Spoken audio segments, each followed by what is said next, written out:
Disclaimer before we dive into the video, these are in fact my opinions. Unless you're a Sombra main, then I have a strongly worded message for you, but everybody else, you're cool. I'm on fire! For all you Ashe mains out there are two types of people who play Ashe. There's the ones that do nothing and say absolutely everything. These players usually can't buy a kill to save their lives, and somehow they still find a way to blame everybody else for their god-awful aim.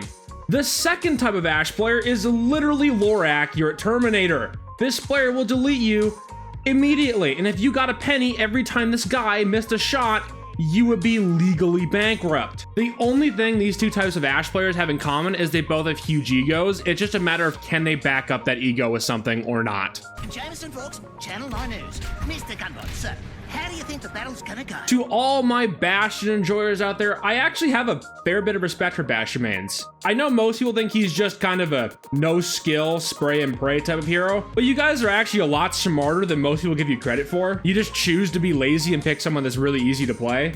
You Bastion mains are also usually very talkative people. Like, I swear to God, out of everybody, you guys will talk about the most random crap imaginable in the VC. Like, you can be talking about literally anything that's not Overwatch, and you're probably going to be a Bastion main. It's very, very strange, but you guys are actually pretty chill. You're not too bad to be around. Like, I really have nothing bad to say about Bastion mains. Yeah, your mechanical skill is kind of iffy, but like, I don't know, you guys are just chill. It's a country minute shy of the devil's lunch break.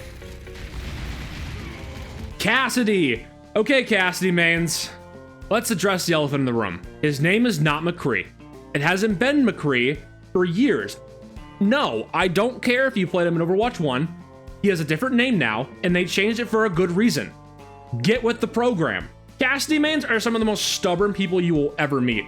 They'll seriously go 4 and 8 and they still won't switch off their hero, even if everyone on their team is asking for it. And my God, do some of you Cassidy mains fiend for a pocket healer. It is insane.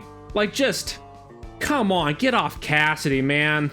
I'm the real Spider-Man. No, I am the real Spider-Man. Guys, we're all the real Spider-Man. To the Echo mains out there, you scare me immensely.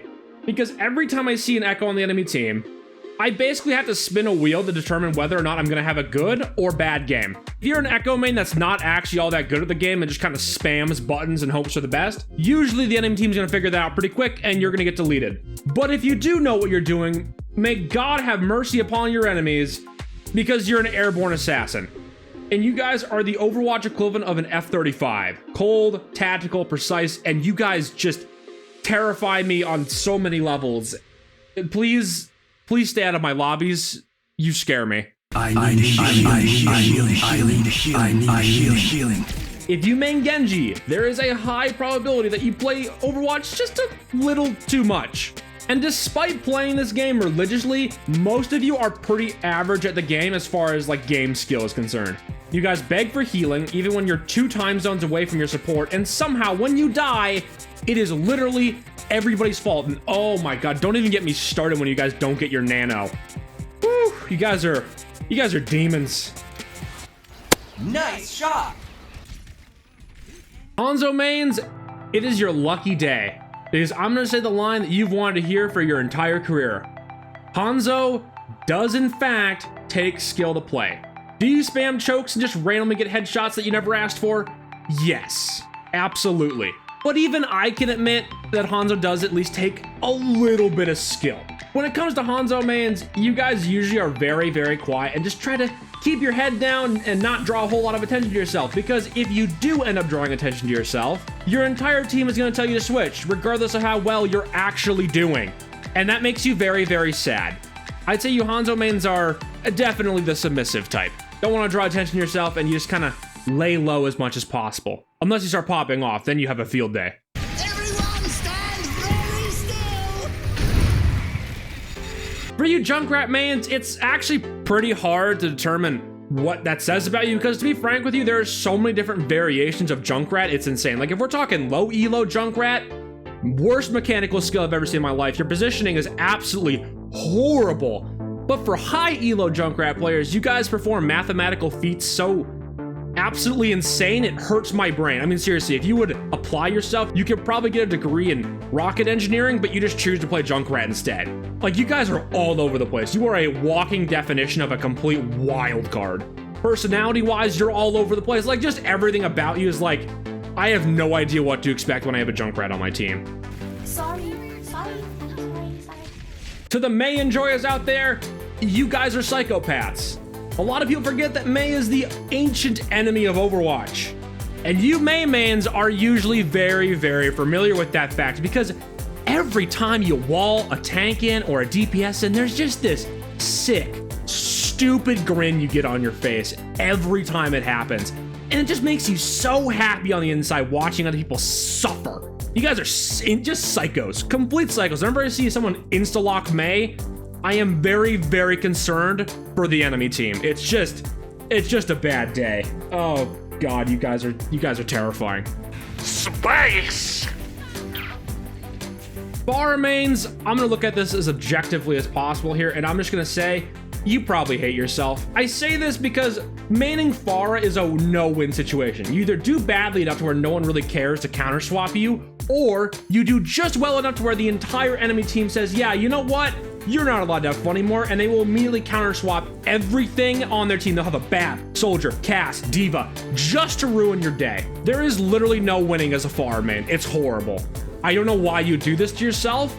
Please get a new main. Like, it's horrible. Failure is your destiny.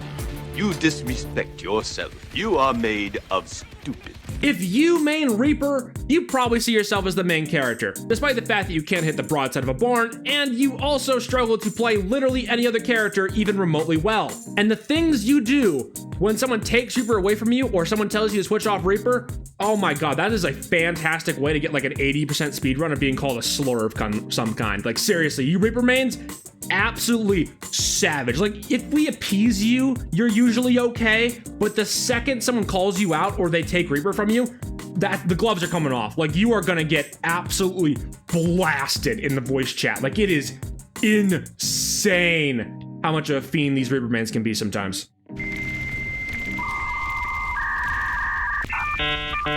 Sojourn mains, you guys have been through a lot. First, Sojourn was overpowered when she first launched. Then she got nerfed to the dirt. Then she became a really good sleeper pick. Then she got nerfed again. And right now, with the most recent patch, she's pretty good again. So if you have mained Sojourn consistently, I'd say you're a pretty loyal person throughout all the ups and downs. And on top of that, your aim is usually very, very good. I mean, we're not talking, you know, lore accurate Terminator Ashe or the 1 in 1 million Widowmaker level of good, but your guys' aim is usually very, very, very respectable. And honestly, you guys have a bit of an ego, but I'd say most of the time you can actually back that up with something, so at least there's that. If your favorite ice cream flavor is vanilla, you're either brand new to the ice cream genre, or you just don't know what else to do. Oh wait, this is a script for Soldier.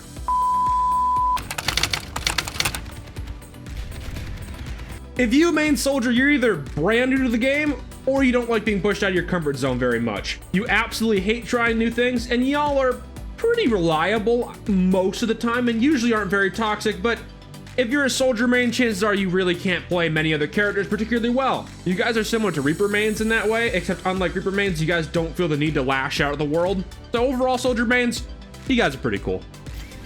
Get DDoSed. Sombra mains, you could not care less about the enemy team having fun. And there is a part of you that absolutely loves being called the most vile and horrid insults imaginable, and every time you get called something just terrible, there's just a little sliver in your heart that just lights up on the inside. You guys love watching people rage, you love the torture and the salt. And while I do hate dealing with you guys, because you guys are like the living embodiment of a mosquito, I can absolutely understand where you guys come from. That said, I still hate playing against Sombras. You know, you were the best roommate I've ever had. You were third best. To all three Symmetra mains out there, can I just ask, what exactly is going on in that head of yours? Why do you feel the need to play Symmetra when attacking on Dorado? Why do you take one of the most situational characters in the game and put her in the worst situations imaginable? You then proceed to act surprised when your master plan doesn't pan out.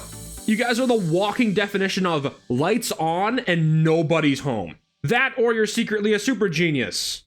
Although I will admit that last one is very, very rare. I mean, we're talking like the same level as like a good Widowmaker player. Like they're almost extinct.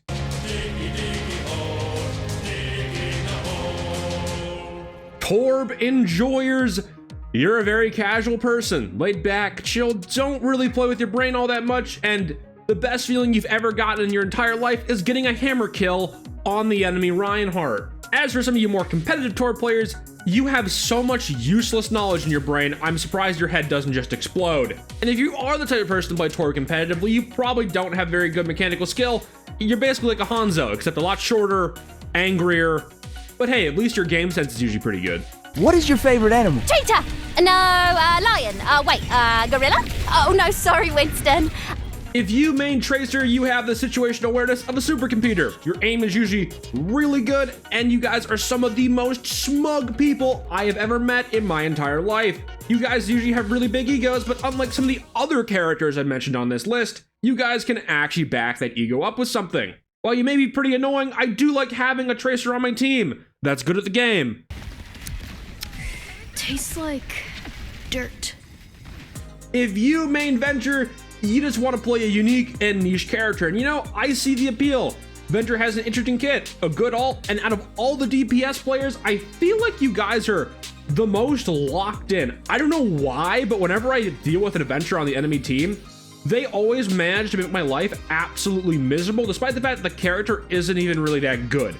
You guys are incredibly resourceful and can get a lot done with not a whole lot to begin with. And honestly, the way I describe you is I have a combination of anger and admiration for you Venture mains. You're weird, kooky, but you also get a lot done. So I guess good on you, Venture mains. What are you aiming at? What are you aiming at? Last but certainly least, we have Widowmaker mains. Now, Widowmaker mains are an interesting creature, and here's how I'd roughly describe the evolution of a Widowmaker main, okay? It starts out by watching a cool clip, and the person's like, you know what? With a little bit of practice and determination, I can do that. Then they play Overwatch for 5 hours, get nothing done, get clowned on, and are sad on the inside. Then they go on YouTube, watch some more cool clips, and then they get re-inspired to try Widowmaker again. They play Overwatch for another 5 hours, get nothing done, and then they're sad on the inside again. And then the cycle repeats until that person either A, gives up, or B, becomes a Widowmaker god. Another rather interesting quality of Widowmaker mains is they are some of the most stubborn people on planet Earth. My favorite thing that Widowmakers do is whenever they walk out of spawn and they say, you know what guys, if I don't get picks in the first 30 seconds, I'm switching off Widowmaker guys, I promise. And then 3 minutes and 30 seconds later into the round, and she's still in Widowmaker and she has gotten 3 kills and 8 deaths. And when this happens, you Widowmakers like kind of curl up into a ball, hope nobody notices you, but it's a losing battle, and you get yelled at, you're spiteful, you're vengeful, and you're just sad on the inside. And that, ladies and gentlemen, concludes the end of this little video. If you enjoyed, hit the like button, subscribe. If you didn't like the video, subscribe. If you kind of like the video, subscribe. And on that note, stay strong, stay clear, Spitfire out.